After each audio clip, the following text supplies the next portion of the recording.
Hello everyone, आज हम JMI study point में देखेंगे जामिया मिलिया इस्लामिया का सोशियोलॉजी का इम्पोर्टेंट क्वेश्चन क्या है, आंसर क्या है उनके।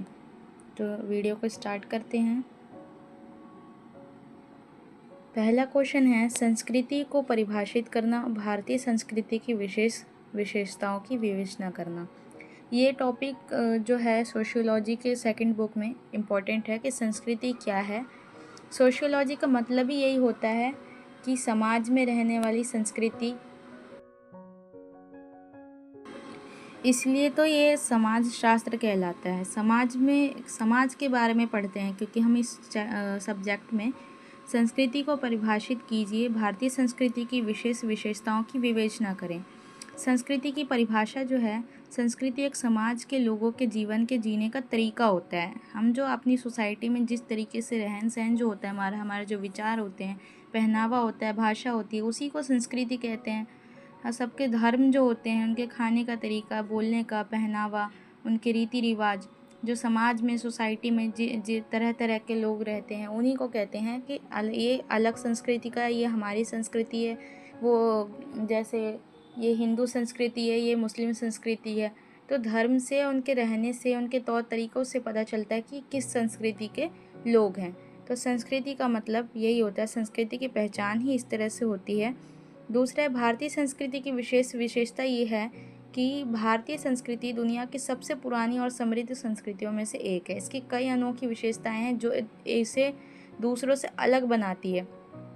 और तो और हम जो सोचते हैं, कैसे रहते हैं, जो बिहेव करते हैं, वो सब की सब संस्कृति में आता है। भारत में विभिन्न धर्म, जाति, भाषा, रीति रिवाज और परंपराएं हैं, फिर भी सभी लोग जो है एक ही देश के अंदर कैसे जुड़े हुए हैं, वो है यहाँ की एकता। हालांकि जो हिस्ट्री भी पढ़ा होगा आपने, हिस्ट्री में भी पढ़ते हैं कि जो भारत की जो एकता है, वो जब अंग्रेज इस देश से चले गए तो उस टाइम पे एकता के सूत्र में बहुत सारे बड़े बड़े जो योद्धा थे, फ्रीडम फाइटर्स थे, उन्होंने एकता में बांधा इंडिया को। लेकिन बहुत सी लड़ाइयाँ हुई। एकता आज भी कहीं ना कहीं किसी मुद्दे को लेके, जो हमारी जो यूनिटी है देश की, सबसे ज़्यादा धर्म को लेके लड़ाई होती है, लेकिन फिर भी एक ही देश के अंदर लोग रह रहे हैं यूनिटी के साथ, क्योंकि कहीं ना कहीं ईमानदारी है, ऑनेस्टी है, यूनिटी है समाज में, इसीलिए सब एक सूत्र में बंधे हुए हैं, एक ही देश के अंदर रह रहे हैं। भारतीय संस्कृति सभी धर्मों को बराबर सम्मान देती है। हमारा जो इंडिया का जो कॉन्स्टिट्यूशन, वो क्या कहता है कि सभी धर्म समान हैं।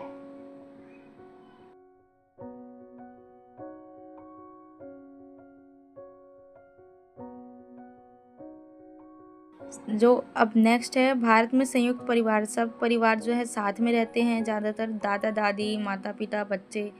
तीसरा है, भारतीय संस्कृति में भौतिक सुख है। यहाँ पर जो शुरुआत से आत्मा को एक तरह से शांति मिलती है, हर तरह का धर्म है, हर तरह की चीज़ें देखने को मिलती है, तो इंसान उनमें ही उलझा रहता है।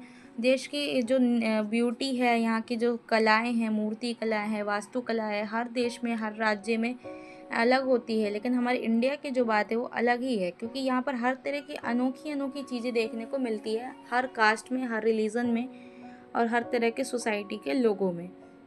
और है, भारत हर राज्य की अपनी अलग लोक कला, नृत्य, संगीत, जो अभी मैंने बताया आपको, हर चीज़ के लिए फेमस है। ये सारे टॉपिक आप की पॉइंट्स बना के क्वेश्चन के आंसर में लिख सकते हैं। अगर पूछा जाए कि भारतीय संस्कृति की विशेषताएं बताएं, तो नॉर्मली बच्चे को पता है, लेकिन जब एग्ज़ाम के टाइम पे पॉइंट नहीं सोचते हैं तो आप इस तरह के पॉइंट्स लिख सकते हैं। वेश, उपनिषद, रामायण, महाभारत जैसे ग्रंथ भारतीय संस्कृति की महानता को दर्शाते हैं।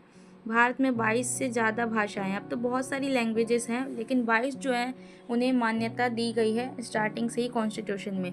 कंक्लूजन देखते हैं, भारतीय संस्कृति केवल परंपराओं से ही नहीं, बल्कि यहाँ की रहने वाली डेली रूटीन से भी जानी जाती है, यहाँ की एकता से जानी जाती है, स्पिरिचुअलिटी से जानी जाती है, आध्यात्मिक से, हमारी थिंकिंग से जानी जाती है, जो हजारों साल से लोग रह रहे हैं। आज भी भारतीय संस्कृति पूरी दुनिया में आदर और आकर्षण का केंद्र बनी हुई है।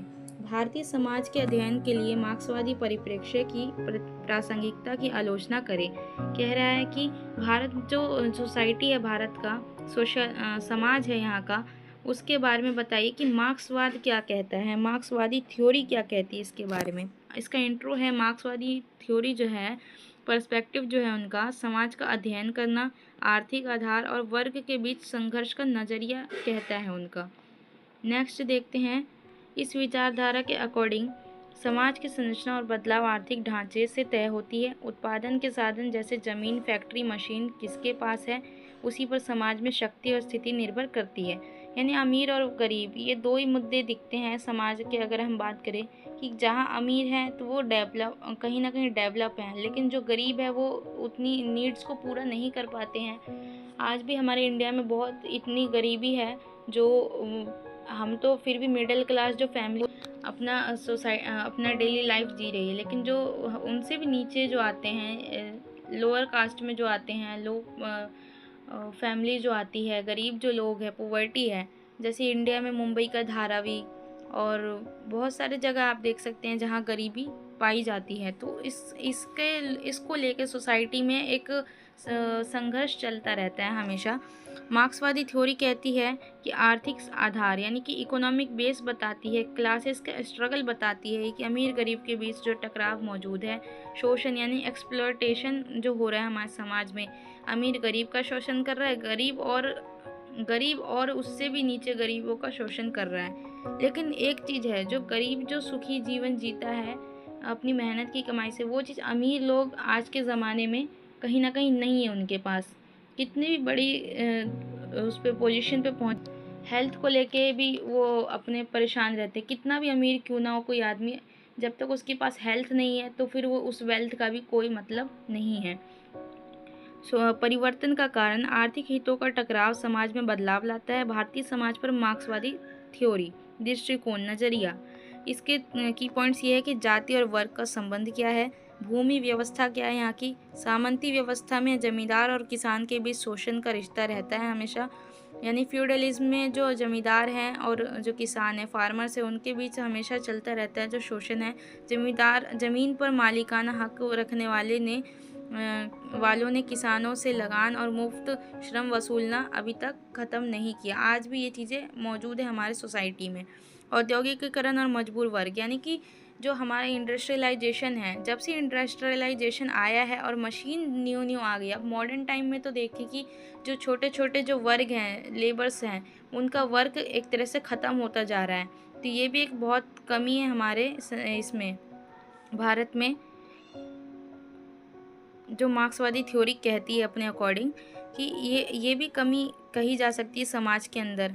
मजबूर कम मजबूरी और लंबे समय के काम और ख़राब परिस्थितियों का सामना करते हैं। मज़दूर जो हैं वो लंबे टाइम पीरियड तक बहुत ही प्रॉब्लम्स का फेस करते हैं प्रॉब्लम्स को, जबकि मालिक जो है वो मुनाफा कमाते रहते हैं। गरीबी और असमानता है, गरीबी आज भी मौजूद है, ये मार्क्सवादी थ्योरी भी कहती है। और नॉर्मल थ्योरी क्या, हम भी खुद भी कहेंगे कि गरीबी, अगर जहाँ पर लोग अमीर है वहाँ गरीब भी ज़रूर होंगे। ऐसा कहीं हो ही नहीं सकता कि सारे लोग अमीर ही हो। अगर सबको सब कुछ मिल जाएगा तो लोग मेहनत ही क्यों करेंगे। तीसरी बात ये आती है कि मार्क्सवादी जो है वो समाधान बताते हैं, उत्पादन के साधनों पर सबका समान अधिकार होना चाहिए, वर्ग आधारित असमानता को खत्म करने के लिए भूमि सुधार होना चाहिए, श्रम का कानून होना चाहिए।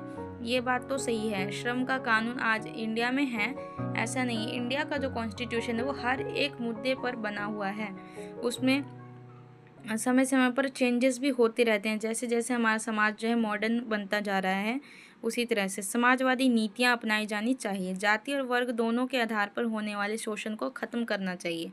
निष्कर्ष ये निकलता है कि भारत का जो समाज है उसके अध्ययन पे मार्क्सवादी थ्योरी यानी मार्क्सिज्म जो है वो समझने में मदद करता है। जो उन्होंने अभी बताया अपने मुद्दे, मार्क्सवादी जो थ्योरी थी, जाति, वर्ग और आर्थिक असमानताएं आपस में जुड़ी हुई है। समाज में असमानता केवल सामाजिक कारणों से ही नहीं बल्कि आर्थिक ढांचे से भी पैदा होती है।